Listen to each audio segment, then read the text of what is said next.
என்னன்னா முஸ்லீம்கள் வந்து இடஒதுக்கீடு வந்து கேட்டு பெறலாமா? நீங்க யாரும் உங்களிடையே வந்து ஒரு நான் முஸ்லீம் வந்து நீங்க நான் வந்து எப்படி என்னுடைய நான் முஸ்லீம்களை மாறினேன்னா எனக்குள்ள சலுகை எல்லாம் போயிடும் அப்படின்னு அவங்க கொஸ்டின் பண்ண வந்து நீங்க ஏன் வந்து உங்களை ஒரு தாழ்த்தப்பட்டவங்க நீங்க இது பண்றீங்க அது சொல்லிதானே உங்களை ஒத்துக்கிட்டு தராங்க அப்படிங்க வந்து நீங்க தாழ்த்தப்பட்டிருக்கீங்க அப்படி இல்ல.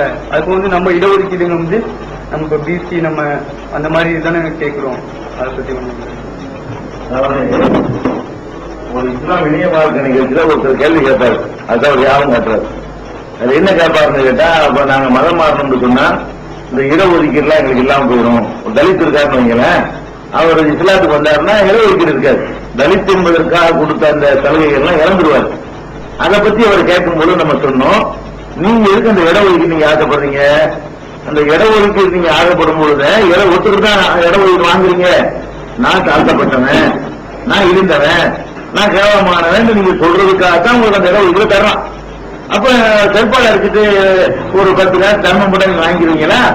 அது மாதிரி உள்ளதுதான் இது அப்படின்னு நான் சொல்லியிருந்தேன். அதுதான் ஒரு சுட்டிக்காட்டி கேட்கிறாரு. அந்த அடிப்படையில் இப்ப முஸ்லீம்களுக்கு இடஒதுக்கீடு கேட்கிறவன் அதுவும் அந்த மாதிரி உள்ளது தானே, அது எப்படி நம்ம கேட்கறது அப்படிங்கிறாரு.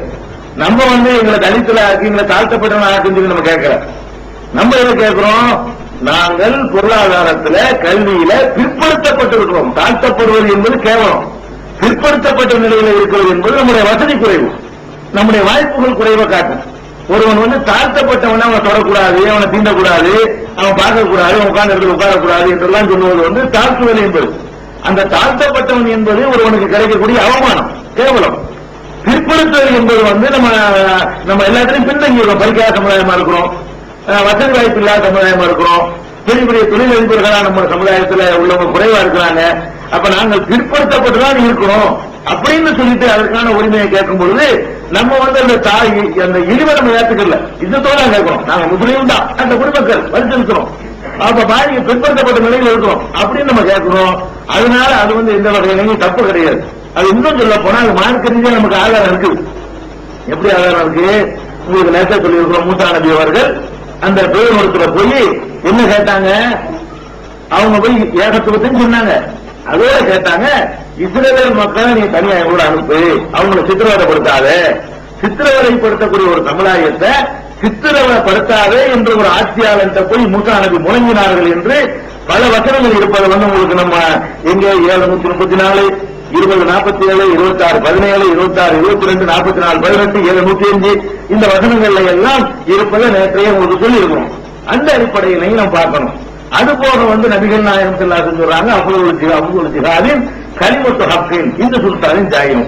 ஒரு அநியாயக்கார ஆட்சியாளருக்கு முன்னாடி ஹக்க பேசுறது, உண்மையை எடுத்து சொல்வதற்கு பாருங்க, அது சிறந்த ஒரு ஜிஹாது அப்படின்னு ரசூலுல்லாஹி சொல்லி இருக்கிறாங்க. அந்த அடிப்படையில் அநியாயம் பண்றீங்களப்பா, நாங்க இந்த நாட்டில் உள்ள மக்கள் தானே, எங்களை மட்டும் போய் ஒதுக்குறீங்க, எங்களை மட்டும் இதுக்கு வந்து நீங்க உரிமைகளை பறிக்கிறீங்கன்னு கேட்கறது வந்து அது உரிமைக்கு குரல் எடுக்கிறது வந்து அந்த தாழ்வு ஒப்புக்கொண்டது ஆகாது. ஒப்புக்கொள்ளல, தாழ்வு ஒப்புக்கொண்டது கண்ணியத்தை தான் கேட்கிறோம். நம்ம போன தடவை ஜெயலலிதா ஆதரிச்சோம், அதுக்கு முந்தைய திமுக கூட ஆதரிச்சிருக்கோம். 95 ஆரம்ப காலத்துல 96லயா 96ல அப்ப நம்ம காங்கிரஸ் ஆக்குறோம் அப்படின்னு கேட்கிறாங்க. இங்க என்ன ஆயத்துல வருதுன்னு உங்களுக்கு கேட்டா, முஸ்லிம்கள் வர வாய்ப்பு இருக்கும்போது அவனை விட்டுட்டு கூடாது வருது. அப்ப ஜெயலலிதா கருணாநிதி இப்ராஹிம் இருந்தாங்க, 3 பேர் இருந்தாங்க காலத்துல. ஒரு ஜெயலலிதா ஒண்ணு, ஒரு கருணாநிதி ஒண்ணு, ஒரு இப்ராஹிம் ஒண்ணு, 3 பேர் இருக்கும் பொழுது இப்ராஹிமை விட்டுவிட்டு நீ ஏன்பா வந்து காங்கிரஸ் தேர்தல் எல்லாம் கேட்பான். மூமின்களை விட்டு விட்டு எல்லாம் சொல்றாங்க வசனத்துல, நான் சுட்டிக்கான வசனத்துல மூமின்களை விட்டு விட்டு எனக்கு காங்கிரஸ் நீ தேர்ந்தெடுக்கிறேன்னு எல்லாம் கேட்கணும். லாயத்தில் மூமின்கள் காவிரின் அவுளியான்னு சொல்லிட்டு மின்துவையில் மூமின்களை விட்டுட்டு அப்படின்னு கேட்கணும்.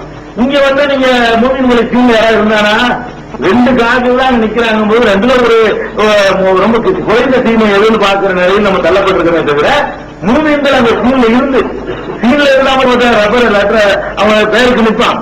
சீன்ல இருந்தா வரக்கூடிய வாய்ப்பு இருக்கணும். அப்ப பேர்ல இருந்தா வந்துடும் வாய்ப்பு இருக்கணும்ல. அப்ப நீங்க 10% ஓட்டு போட்டோம்னா 90% ஓட்டு 2ஆ பிரியும். 90% ஓட்டு 40-50 ஓட்டு பிரியும். நீங்க 10% ஓட்டு இப்ராஹிம் போடுவீங்க. அது என்ன யூஸ்? அதனால என்ன நன்மை? 2 பேரும் நேரம் பிரிப்பான். அவன் தான் பிரிப்பான், இவன் தான் பிரிப்பான். அவன் உட்கார்ந்து செய்வான். இவங்க நம்ம ஒரு பேர் பண்ணல, எவனா ஒருத்தன் சப்போர்ட் பண்ற வாய்ப்பு நமக்கு இல்லாம போயிடும். இவங்க டோட்டலா முடிக்கணும் இன்னொரு ஆள் போட்டாங்க அப்படின்னு சொல்லிட்டு ஒரு நிலை வரக்கூடிய வரும்னே தேர்ந்தெடுத்துக்கலாம். அப்ப மூமின்கள் விட்டுட்டுங்கிறது என்ன அர்த்தம் கேட்டா, ஒண்ணு களத்துல மூமின் இருக்கணும், 2வது மூமின் வர முடியணும். களத்துல மட்டும் பத்தாது, மூமினுக்கு வர முடிஞ்சாதான் மூமினை நீங்க தேர்ந்தெடுக்கணும். அப்ப மூமினை விட்டு விட்டு காதிரை தேர்ந்தெடுக்காதீர்கள் நல்லா சொல்ற காரணத்தினால காதிரை அறவே தேர்ந்தெடுக்காதீர்கள் என்ற வாசகத்தை நமக்கு நல்லா சொல்லல. அப்ப மூமினை விட்டுட்டு நீங்க காதிரை தேர்ந்தெடுக்க கூடாது என்ற வாசகத்துல இருந்து அது நம்ம செஞ்ச ஒன்று நிர்பந்தத்தின் அடிப்படையில் செஞ்ச ஒரு காரியம், அது இந்த வசனம் இருக்கிறது. அப்புறம் ஓடுங்கள், குற்றம் செய்யுங்கள் அதிகமா கூறப்பட்டது எந்த ஆயிடுச்சு. ரெண்டாவது இஜில் செய்தி போறதை பற்றி சொன்னீங்க. அது தப்லீக் ஜமாத் இஜில் செஞ்சு போறாங்கல்ல, அந்த இஜிலா அதுக்கு எதுக்கு வேறுபாடு இருக்குதா? இப்ப மெட்ராஸ்ல நம்மளுடைய நிலைமை என்ன, நம்ம எப்படி வாழணும், இது கொஞ்சம். அதாவது அந்த ஜிஹாது செய்யுங்கிற வசனங்கள், பொறுமையா இருங்கிற வசனங்கள், ஹிஜ்ரத் செய்யுங்கிற வசனங்கள், இதுல அதிகமா கூறப்பட்டது எது அப்படிங்கிறது அவருடைய சகோதரருடைய ஃபர்ஸ்ட் கேள்வி. அதிகமா கூறப்பட்டது ஜிஹாது தான். ஆனால் அதிகமா கூறப்பட்டதை வைத்துக் கொண்டு ஒரு முடிவு நீங்க விளையாடாது. அதிகமா விஷயம் கூறப்பட்டிருக்கா கடைசியாக ஒரு சொல்ல மாற்றிட்டு எல்லாம் முடிஞ்சு வரும். அதாவது ஒரு சட்டம் மாற்றப்பட்டிருக்குன்னு சொன்னா அது எத்தனை இடத்துல இடம் பெற்றிருக்குங்கிற வைத்துக் கொண்டு ஒரு சட்ட புத்தகத்துல ஒரு விஷயம் ஒரு சட்டத்தை 9 இடத்துல எழுதிக்கலான்னு வைக்க, கடைசியா ஒரே ஒரு சொல்ல கொண்டு 9 மாற்றியாச்சுன்னு தான் அது ஒரு இடத்துல இருக்கு. ஒரு இடத்துல இருக்கிற காரணத்தினால அது 9 என்னன்னுமா, அது முந்தி பிந்தி சூழ்நிலைகளை பார்க்கணுமா, அதான் முக்கியமான பாயிண்ட். அதிகமான இடங்கள்ல அதுதான் சொல்லப்பட்டிருக்கிறது, அதுதான் சொல்லி ஆகணும். ஆட்சி அமைஞ்ச பிறகு அதுக்கு பிறகு அவங்க கோழைத்தனமா இருந்தாங்கன்னா அந்த சமுதாயத்தை பாதுகாக்க இயலாது. அப்ப ஆர்வம் முட்டணும், மாட்டிங்க ஒழுங்கன்னு சொல்லணும், தயாரிக்க சொல்லணும். 10 வருஷத்துக்கு உங்களுக்கு விளையாட்ட வேண்டி இருக்கிறது. 10 வருஷ காலமாக அது ஒவ்வொரு போர் வரும்போது அப்பப்ப ஞாபகப்படுத்த வேண்டியிருக்கும். 10 வருஷ காலம் மதீனாவில் இருந்த காலத்துல எப்பவெல்லாம் போர் வருமோ, எப்பவெல்லாம் போர் வந்தவன உங்களுக்கு பீதி ஏற்படுமோ, அப்பவெல்லாம் ஆர்வம் ஊட்டக்கூடிய வகையில அதுதான் யுத்தம் நடக்குது. அந்த அதற்கு நடக்கும்போது ஸ்பெஷலா ஏற்கனவே யுத்தம் கடமையாக்கி இருக்குது. ஆர்வம் ஊட்டுறதுன்னு பல வசனங்கள் மறுபடியும் அருளப்படுது. உகதுக்குன்னு தனியா அருளப்படுது. பதிலுக்கு அருளப்பட்ட பிறகும் கூட உகது போர் வரும்போது மறுபடியும் ஞாபகப்படுத்த வேண்டியிருக்கிறது. அப்ப அந்த மாதிரி போர் எத்தனை பேர் சந்திக்கிறாங்களோ அத்தனை தடவையும் அது பற்றி ஞாபகப்படுத்த வேண்டியிருந்த காரணத்தினால அது பலமுறை சொல்லப்பட்டிருக்குது. பலமுறை சொன்னாலும் அது எந்த நேரத்தில் கடைபிடிக்கணும், எந்த சரத்துக்கு உட்பட்டு கடைபிடிக்கணும் எல்லாம் சொன்னாலும் அந்த சரத்தோட நீங்க செய்யணும். அதிகம் குறையுங்கிற கணக்கை பேசக்கூடாது. 1000 இடத்துல இருக்கட்டுமே, 1000 இடத்துல ஒரு விஷயம் சொல்லப்பட்டிருந்தா கூட அதுக்காக வேண்டி அதனுடைய சரத்தை விட்டுட்டு போக முடியுமா? பல இடங்கள்ல எல்லாம் தொழில் சொல்றான், அதிகமான இடத்துல தொழில் சொல்றான். ஒரு இடத்துலதான் ஒரு செஞ்சு சொல்லுவாங்க. பல இடங்கள் தொழில் சொல்ற அல்ல ஒரு செஞ்சு சொல்லுவாங்க ஒரு இடத்துல சொல்றான். ஒரு இடத்துல ஒண்ணு செஞ்சு சொல்லுவது நிறைய இடத்துல ஒண்ணு செய்யமத்துல சொல்ல முடியுமா? பல இடங்கள்ல போர் சொல்லி சொல்றான். ஒரு இடத்துல சொன்னா அதுக்கு பலன் கூட இருக்கணும். போர் அல்ல சொல்றான். பல இடங்கள்ல போர சொல்லி என்ன செய்யறான், ஒரு இடத்துல எழுதி படத்துல பாஞ்சு இருக்கணுங்கிறான். ஒரு தடவை பாதிக்காத விட்டுருவோம்னு சொன்னா ஒரு சேவை சொல்லுற மாதிரி இருக்குது. ஒண்ணு செய்ய 33 தடவை சொல்லிவிட்டு ஒரே ஒரு தடவை தொழிலுக்கு போகும்போது ஒண்ணு செஞ்சுக்கிறாங்க. வேற இடங்கள்ல சொல்லும் போதுதான் உங்களை பத்தி பேசவே இல்லை.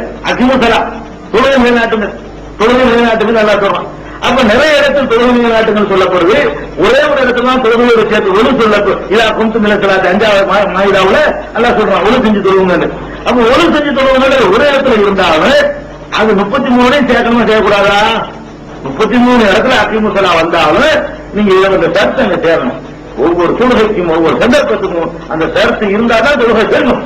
அதே மாதிரி பல இடங்கள் அல்லாஹ் ஜிஹாத சொன்னாலும் அதனுடைய சர்த்து ஒரு இடத்துல இருக்குமே. ஆனால் அந்த கருத்து என்ன? ஆட்சி அவசியம் என்ற கருத்து 3 இடத்துல இருக்கிறது.